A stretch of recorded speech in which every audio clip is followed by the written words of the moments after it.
Introduction: What are shadow people? Have you ever seen something out of the corner of your eye? A dark figure that disappears when you turn to look. A humanoid shape standing in your peripheral vision, watching you. You're not alone. Millions of people around the world have reported seeing them. They call them shadow people, shadow beings, dark figures, the watchers. They're not ghosts, they're something else, something darker, something that exists in the spaces between light and dark, reality and nightmare. What I'm about to share with you are real accounts from real people. These aren't creepypastas or urban legends. These are documented experiences, many of which share disturbing similarities despite coming from people who have never met, who live in different countries, who have no connection to each other. The patterns are undeniable, the descriptions too consistent to dismiss. Something is out there, watching us, and some people, for reasons we don't understand, can see them. This is a compilation of shadow people encounters, 7 stories, 7 witnesses, all experiencing the same impossible phenomenon. Before we begin, I want to warn you, if you've never seen a shadow person, consider yourself lucky, because once you see them, they know, and they start appearing more frequently. Many witnesses report that after their first sighting, the encounters increase. The shadow people become bolder, more present, like they're testing you or claiming you. So if you're watching this late at night, alone in the dark, maybe turn on a light, because by the end of this video, you might start seeing them too. Let's begin. Story 1: The Hat Man. This first account comes from Sarah Mitchell, a 32-year-old teacher from Portland, Oregon. What makes Sarah's story particularly disturbing is that she's seen the same shadow figure repeatedly over the course of 15 years. And it's not just any shadow person. It's one of the most commonly reported entities in shadow people research. They call him the Hat Man. Sarah's account: I first saw him when I was 17. I was in my bedroom trying to fall asleep. It was around 2 a.m., and I remember the exact moment because my alarm clock was facing me. I felt this overwhelming sense of being watched. You know that feeling when someone's staring at you? It was like that, but amplified, intense, oppressive. I opened my eyes and looked toward my bedroom door, and there he was. A figure, completely black, not like a shadow cast by something else, but a solid mass of darkness shaped like a man.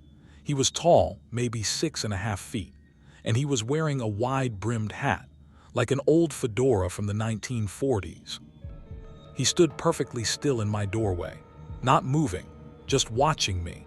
I couldn't see any features, no eyes, no mouth, no face at all, just pure darkness in the shape of a man. I was paralyzed. I wanted to scream, to run, to do something, but I couldn't move, couldn't even close my eyes. I just lay there staring at him while he stood in my doorway watching me. This went on for what felt like hours, but was probably only a few minutes, and then he moved. He tilted his head slightly, like he was examining me, studying me. And then he was gone, not walking away, just gone, like he'd never been there. I told myself it was sleep paralysis, a hypnagogic hallucination, my brain playing tricks on me.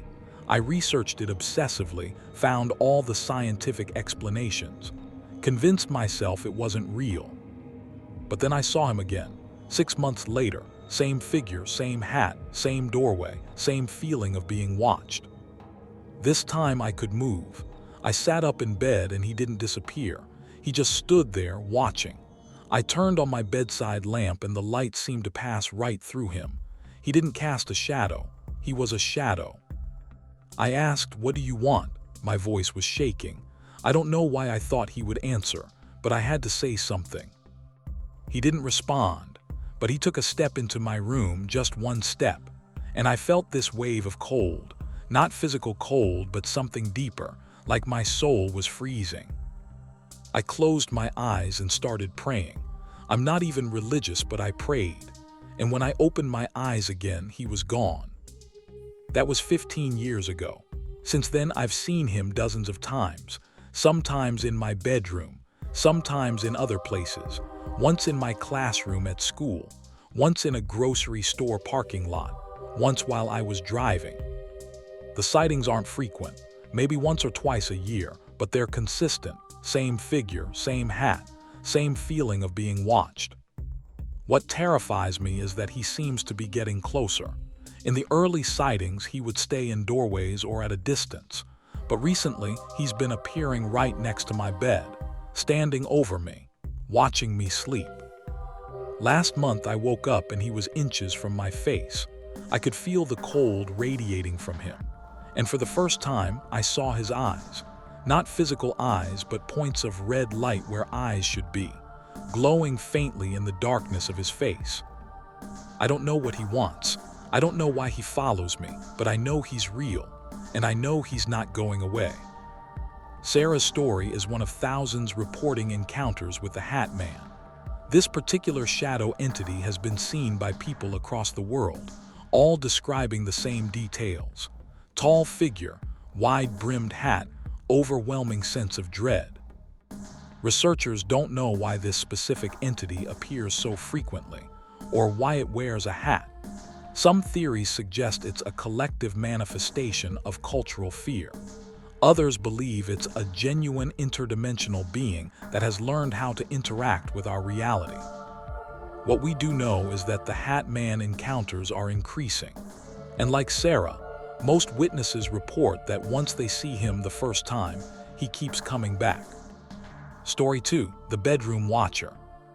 This account comes from Marcus Chen, a 28-year-old software engineer from San Francisco. Unlike Sarah's repeated encounters, Marcus experienced an intense period of nightly visitations that lasted exactly 7 days. Marcus's account. It started the day after I moved into my new apartment. I'd been living there less than 24 hours. That first night, I woke up around 3 a.m., not because of a noise or anything specific. I just suddenly became wide awake, like someone had flipped a switch in my brain. And immediately, I knew I wasn't alone. There was a figure standing in the corner of my bedroom, the darkest corner, where my bookshelf blocked most of the ambient light from the street. At first, I thought it was just the shadows playing tricks. You know how darkness can create shapes that look like things. But as my eyes adjusted, I realized this wasn't a trick of the light. This was something standing there. It was person-shaped, vaguely humanoid, but wrong. The proportions weren't quite right, too tall, too thin, arms that hung a little too long. And it was darker than the surrounding darkness, like it absorbed light instead of reflecting it. I stared at it for maybe 5 minutes, trying to convince myself I was imagining things. I even grabbed my phone and turned on the flashlight. The beam of light hit the corner and the figure was still there. But here's the thing that made my blood run cold. The light didn't illuminate it. The beam passed through where it stood, lighting up the wall behind it. But the figure remained dark, a void in the shape of a person. I turned off the flashlight. The figure was still there. I turned on my bedroom light, still there. In full illumination, it remained a solid mass of shadow. I didn't sleep that night. I sat up in bed with all the lights on until sunrise. When daylight filled the room, the figure gradually faded. Not suddenly, but slowly, like fog dissipating. I convinced myself it was stress, moving anxiety, sleeping in a new place. Our brains do weird things when we're stressed, right? Night 2, same thing, woke up at exactly 3 a.m. Same figure, same corner, but this time it was slightly closer to my bed, maybe a foot or two, like it had moved while I was asleep. Night 3, closer still. Now it was standing at the foot of my bed. I could see it more clearly at this distance. It had no features, no face, just a smooth, dark surface where a head should be, but I could feel it looking at me, watching me. By night 4, I was terrified to go to sleep. I stayed up as late as I could, but eventually exhaustion won, and at 3 a.m. I woke up. This time the figure was standing right next to my bed, leaning over me. I could feel the cold emanating from it, and I swear I heard breathing, not human breathing, something deeper, raspier. I tried to move, to get up, to run, but I was paralyzed. Sleep paralysis, I told myself. That's all this is. But I'd never experienced sleep paralysis before, and this felt different. This felt intentional. The figure reached out. I saw an arm extend from the mass of shadow. Long fingers, too many joints. It touched my face. The cold was beyond anything I'd ever experienced. It felt like my skin was being burned by ice, like frostbite setting in instantly. And then I could move again. The paralysis broke and I screamed. I jumped out of bed and ran out of my bedroom, not stopping until I was outside my apartment. I spent the rest of that night in my car. When I went back inside at sunrise, there was a mark on my face, where the shadow had touched me, a dark bruise in the exact shape of a handprint. I contacted my landlord, asked about the apartment's history. He was evasive at first, but eventually admitted that the previous tenant had moved out suddenly, left most of his belongings, said he couldn't stay there anymore. I did some research, found the previous tenant on social media, messaged him. He responded immediately, "You've seen it too, haven't you? The watcher in the corner." He told me it would get worse each night, that by the 7th night it would be lying in bed next to him, that it tried to merge with him somehow. He didn't explain what that meant, but the terror in his words was clear. I broke my lease, lost my deposit, moved out the next day. I don't care if people think I'm crazy. I wasn't staying for night 5. The bruise stayed on my face for 2 weeks. Doctors couldn't explain it. No infection, no tissue damage that would show up on scans. Just a dark mark that eventually faded. I still see shadows sometimes, out of the corner of my eye, in dark corners, but I've never seen anything like that bedroom watcher again, and I hope I never do. Location-specific shadow entities like the one in Marcus's apartment are less common than wandering shadow people, but they're often more aggressive. These entities seem tied to particular places, and they don't like sharing their space.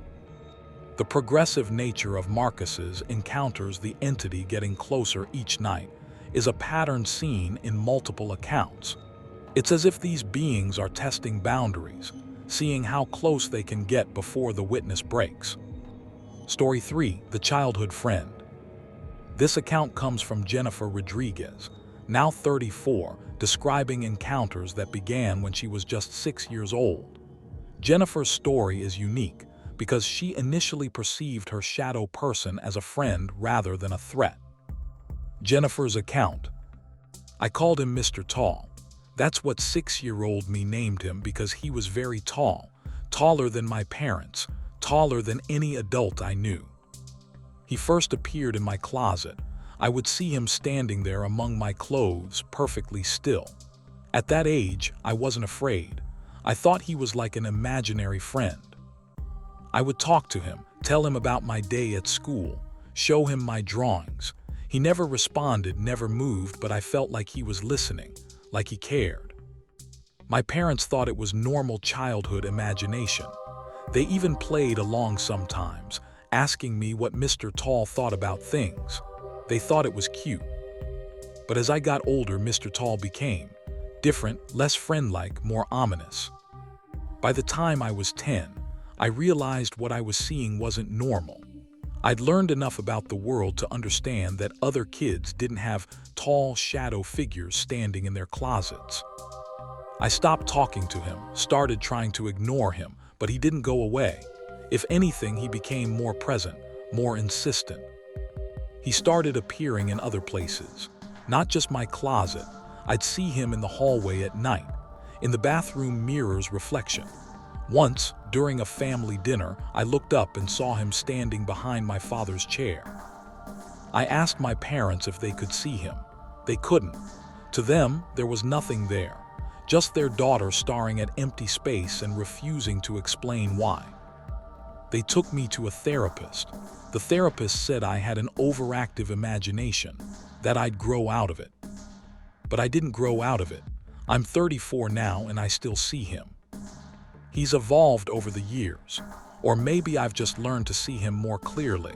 He's not just a silhouette anymore. I can make out details. The way he moves, though he rarely does. The tilt of his head when he's watching me. The occasional movement of his hands. And I've realized something terrifying. He's protective. I know that sounds strange, a shadow entity being protective, but I've noticed patterns. He appears more frequently when I'm stressed or in danger. When I was in an abusive relationship in my 20s, he was constantly present, standing between me and my ex, appearing in the corner during arguments. My ex couldn't see him, but he felt something. He would get uncomfortable in certain rooms, wouldn't sleep in my bedroom, complained about cold spots and feeling watched. The relationship ended after my ex had a nightmare. He woke up screaming, said he dreamed a tall figure was standing over him, reaching for his throat. He moved out the next day. Part of me is grateful. That relationship was destroying me, but another part is terrified. What kind of entity attaches itself to a child and stays for nearly 30 years? What does it want? I've researched shadow people extensively. Most accounts describe them as malevolent or at least neutral, but mine seems different. Possessive, maybe, like it's claimed me as its own. I've tried to communicate with it again, asked it what it wants, why it's here, but it never responds, just watches, always watching. Last year I met someone I really care about. I haven't told him about Mr. Tall. How do you explain that you're followed by a shadow entity? That your childhood imaginary friend is actually real and has been watching you for 3 decades? But Mr. Tall knows about him. I can tell. He appears more frequently now, and he stands closer to my boyfriend when they're in the same room, even though my boyfriend can't see him. I'm afraid of what will happen. Afraid Mr. Tall will drive this person away like he did my ex. Afraid of being alone forever because this entity has decided I belong to it. But I'm also afraid of what might happen if Mr. Tall ever goes away. Because despite everything, despite the fear and the strangeness, he's been the one constant in my life. The only presence that's never left. And that's the most terrifying part of all. Jennifer's case presents a fascinating anomaly in shadow people research. While most encounters are brief and universally negative, her long-term relationship with this entity suggests a different type of phenomenon. Some researchers theorize that certain shadow entities attach to individuals during childhood, when the barrier between our reality and theirs is thinner. These attachments can last a lifetime, with the entity acting as a kind of dark guardian. Whether this protection comes at a cost remains unclear.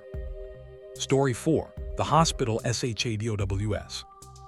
This account comes from David Park, a registered nurse who worked the night shift at a major metropolitan hospital for 5 years. David's experiences involve multiple shadow entities and suggest that certain locations attract these beings. David's account. In the medical field, we don't talk about the shadow people, but we all see them. Every nurse who's worked night shift knows. They're always there, just at the edge of your vision, standing in doorways, walking down empty corridors, gathered around certain beds. When I first started working nights, I thought it was exhaustion, your eyes playing tricks after a 12-hour shift. But then I noticed other nurses reacting to the same things, stopping mid-step in the hallway, looking at an empty corner, avoiding certain rooms. One night, I was making rounds on the oncology ward. It was about 2 a.m., and most patients were asleep. I was approaching room 412 when I saw something that made me stop. There were 3 of them, shadow figures standing at the foot of the patient's bed. They weren't moving, just watching the sleeping patient, waiting. I knew that patient, Mr. Williams, 67 years old, terminal cancer. We'd been managing his pain, keeping him comfortable. The doctors had given him maybe 2 weeks. I stood in the doorway, frozen. The shadow figures didn't acknowledge me. They just stood there, perfectly still, focused entirely on Mr. Williams. I backed away slowly and went to the nurse's station. My supervisor was there, an older woman named Margaret who'd been a nurse for over 30 years. "Margaret," I said, "room 412, there are things in there." She didn't ask what I meant, she just nodded. "How many?" "3. She made a note in her logbook, not an official medical record but a personal log she kept. "He'll go tonight or tomorrow," she said matter-of-factly. "When you see 3, it's always within 24 hours. "What are they?" I asked. "I don't know, but I've seen them my entire career. They come when someone's close to death. The more of them there are, the closer death is. I've never seen more than 3. Mr. Williams died 6 hours later, peaceful, in his sleep, and when I checked the room after, the shadow figures were gone. After that night, I started paying attention, and I realized Margaret was right. The shadows always appeared before a death, sometimes just one standing in the corner, sometimes multiple. The pattern was consistent. But the hospital shadows aren't just death omens. There are other types too. Wanderers who move through the hallways going nowhere. Watchers who stand at the nurse's station observing, and rarely, very rarely, followers. I encountered a follower during my 3rd year. I was leaving after my shift, walking to the parking garage. I felt it before I saw it, that familiar sense of being watched. I turned around and there it was, a shadow figure taller than the others I'd seen. It was standing at the hospital entrance facing me. I got in my car and drove home. When I arrived, it was standing in my driveway. I sat in my car for maybe 10 minutes trying to decide what to do. Eventually, I worked up the courage to get out. The figure didn't move as I approached. It just stood there, blocking the path to my front door. I walked around it, giving it a wide berth. As I passed, I felt that same cold I'd experienced with the hospital shadows, but this was more intense, more personal. Inside my house, I looked out the window. It was still there, still in my driveway, facing my house now. It stayed for 3 days. Every time I looked outside, it was there. Different positions sometimes by the mailbox, near the street, at the end of my driveway, but always present. On the 4th day, it was gone. I never saw it again, and I never figured out why it followed me home or what it wanted. I left nursing 2 years ago. Couldn't handle the night shifts anymore. Couldn't handle seeing them constantly, knowing they were there, watching people die, and not being able to do anything about it. But I still see shadows sometimes. In hospitals when I visit someone, in nursing homes, anywhere death lingers, they're always there, waiting. David's experiences align with numerous reports from medical professionals who work in end-of-life care. The phenomenon of shadow figures appearing before death is so common in healthcare that many nurses have their own systems for recognizing the signs.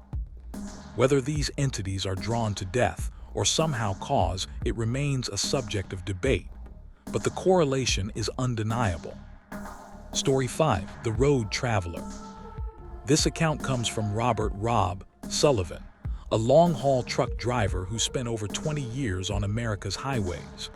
Rob's encounters suggest that shadow people aren't confined to buildings. They exist anywhere humans fear the dark.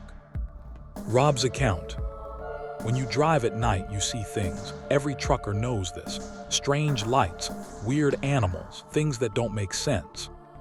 But the shadow on I-80 is different. Every driver who regularly runs that route has seen it. We don't talk about it much, sounds crazy, you know, but we all know. It's always around mile marker 237 between Nebraska and Wyoming. Desolate stretch of highway. No towns nearby.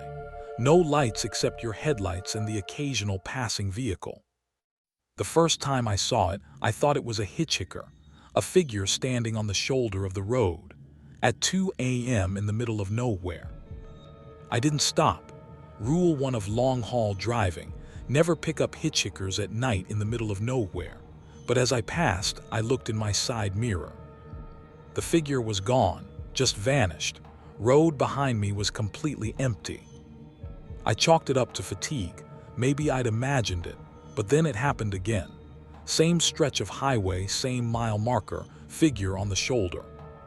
This time I got a better look.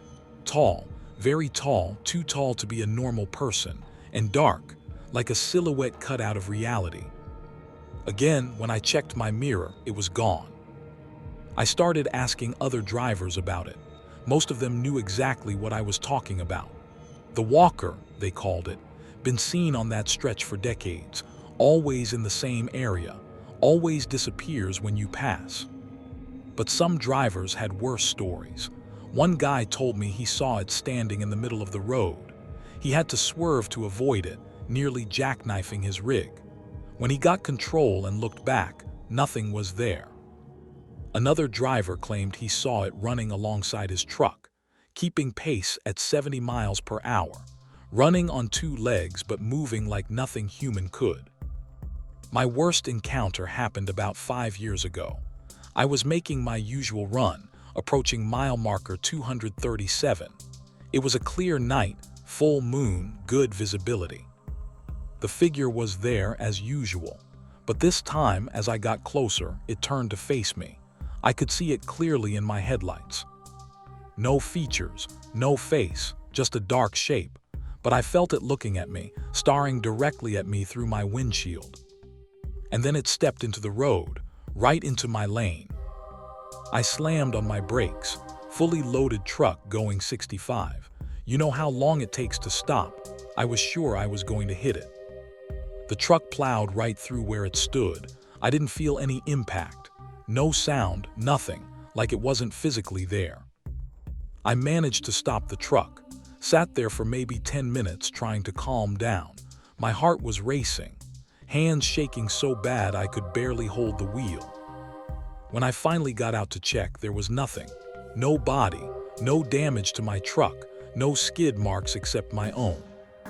But here's the thing that really messed me up. When I got back in my truck and started driving again, I saw it in my rearview mirror, standing in the middle of the road behind me, watching me drive away. I reported it to my dispatcher, said there was someone walking on the highway, potentially dangerous. They sent highway patrol to check. They found nothing. Now I avoid I-80 when possible. Take alternate routes even though they add hours to my trips. My company thinks I'm crazy, but I don't care. I'm not driving past mile marker 237 at night ever again. Because the last time I saw it, the time I'm not supposed to talk about, it wasn't on the road. It was sitting in my passenger seat. I was driving and I felt that familiar cold. I looked over and it was there, sitting next to me, facing me. I almost crashed, swerved across 2 lanes, other vehicles honking, pure chaos. By the time I got control, it was gone, but I swear I heard something, a whisper, right in my ear. "I've been waiting for you." I pulled over at the next rest stop and slept in my truck until sunrise. Haven't driven that route since. Highway shadow entities are reported worldwide, particularly on isolated stretches of road. They're often dismissed as tricks of the light or tired drivers hallucinating. But the consistency of the reports' same locations, same descriptions suggests something more. These entities seem drawn to places of transition. Highways represent constant movement, people passing through, never staying. Perhaps shadow beings are attracted to this liminal nature. Story 6. The Mass Sightting. This account differs from the others because it involves multiple witnesses seeing the same entity simultaneously. It comes from a college dorm incident in 2019, compiled from multiple witness statements.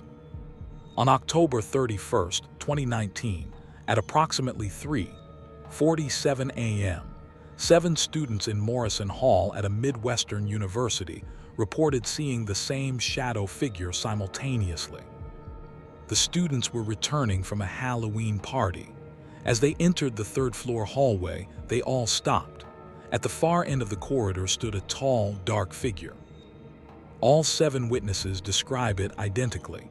Approximately 7 feet tall, humanoid but with elongated proportions, absolutely black despite the hallway lights being on, standing perfectly still. One student, Emma Chen, pulled out her phone to film it. The other students confirmed she did this, but when she checked the video later, the hallway appeared empty. The figure wasn't there. After approximately 30 seconds, the figure moved. Not walked, glided. It moved down the hallway toward them, passing directly under ceiling lights without casting a shadow. The students fled. They reported the incident to campus security, who found nothing. No intruder, no evidence of anyone being in the hallway. But the key detail is this: all 7 students drew the same figure when asked to sketch what they saw. All 7 described the same impossible movements, the same overwhelming sense of wrongness. Mass hallucination, coordinated prank, or did 7 people witness something that exists outside our normal understanding of reality? The students created a support group to discuss the experience. Most were struggling with anxiety and sleep disturbances. But more disturbing, 3 of them reported seeing shadow figures in other locations after that night. Like the initial sighting opened their perception to something that was always there. Story 7, The Recurring Nightmare. Our final account comes from Dr. Patricia Webb, a sleep researcher who began experiencing shadow people during sleep paralysis episodes. Her scientific background makes her testimony particularly compelling. Dr. Webb's account. I've studied sleep disorders for 15 years. I understand the science of sleep paralysis, the hypnagogic hallucinations, the sense of presence, the feeling of pressure on your chest. I can explain all of it physiologically. The brain is partially awake while the body remains in REM atonia. The prefrontal cortex creates hallucinations to explain the paralysis. It's well documented. But that doesn't explain what I saw, or why it's always the same. My episode started 3 years ago. Classic presentation. I'd wake up unable to move, feeling like something was in the room with me. The first few times I saw nothing, just felt the presence. Then one night I saw it, standing at the foot of my bed, a shadow figure, featureless, watching me struggle against the paralysis. I told myself it was a hallucination, my brain creating a visual representation of the presence I felt, normal for sleep paralysis.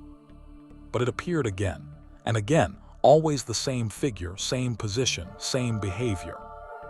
I began documenting the episodes, keeping detailed records, looking for patterns, and I found something disturbing. The figure was getting closer. In early episodes, it stood at the foot of my bed. Gradually, over months, it moved to the side of the bed, then standing over me, then leaning down, face inches from mine.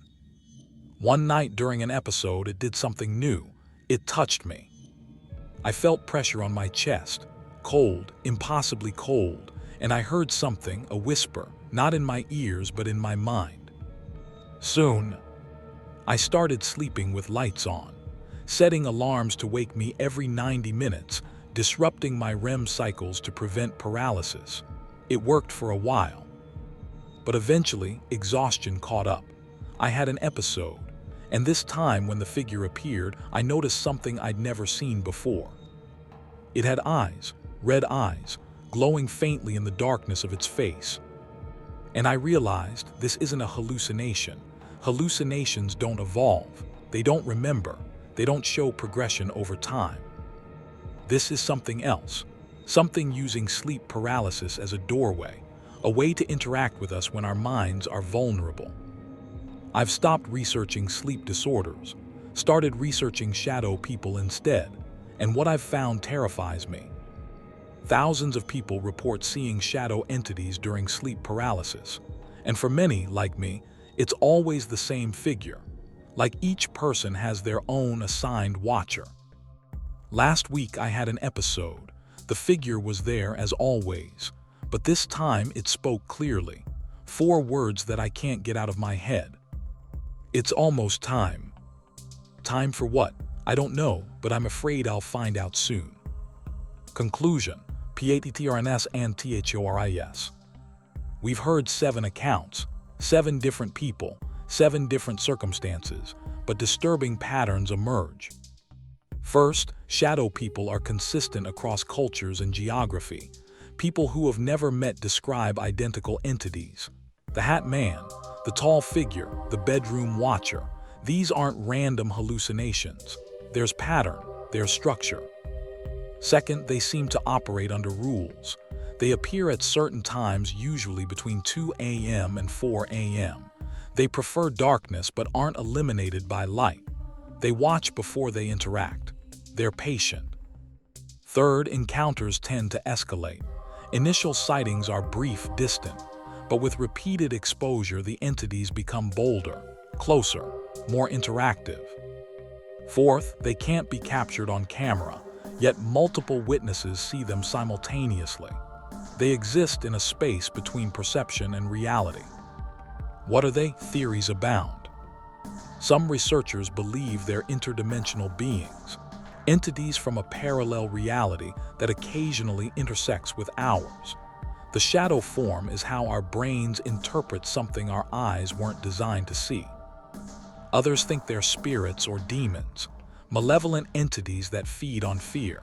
The more afraid you are, the more real they become. Some propose they're psychic projections, manifestations of collective unconscious fear given form by our expectations. And skeptics insist they're all explainable: sleep paralysis, pareidolia, hypnagogic hallucinations, mass hysteria. But the skeptical explanations don't account for everything. They don't explain the consistency, the progression, the mass sightings, the physical evidence like Marcus's bruise. Here's what we know for certain. Millions of people around the world have seen something that defies easy explanation, something that watches us from the shadows. And the sightings are increasing. More reports every year, more witnesses, more encounters. Why? Are we becoming more sensitive to them? Are they becoming more active? Or are we simply more willing to talk about experiences we once kept secret? I don't have answers, only questions and warnings. If you see a shadow person, don't engage, don't speak to it, don't acknowledge it. The witnesses who interact with them report more frequent encounters. Trust your instincts. If a place feels wrong, if you sense something watching, leave. Don't investigate, don't try to prove anything. And if you're experiencing frequent shadow people encounters, document everything. Dates, times, locations, descriptions. Look for patterns. Share your experiences with others. You're not alone and you're not crazy. There are online communities of shadow people witnesses, support groups, researchers collecting data. You don't have to face this alone. I want to end with something that happened while I was compiling these accounts. I've been researching shadow people for 2 years, reading hundreds of reports, interviewing witnesses, analyzing patterns. And 3 nights ago, I saw one.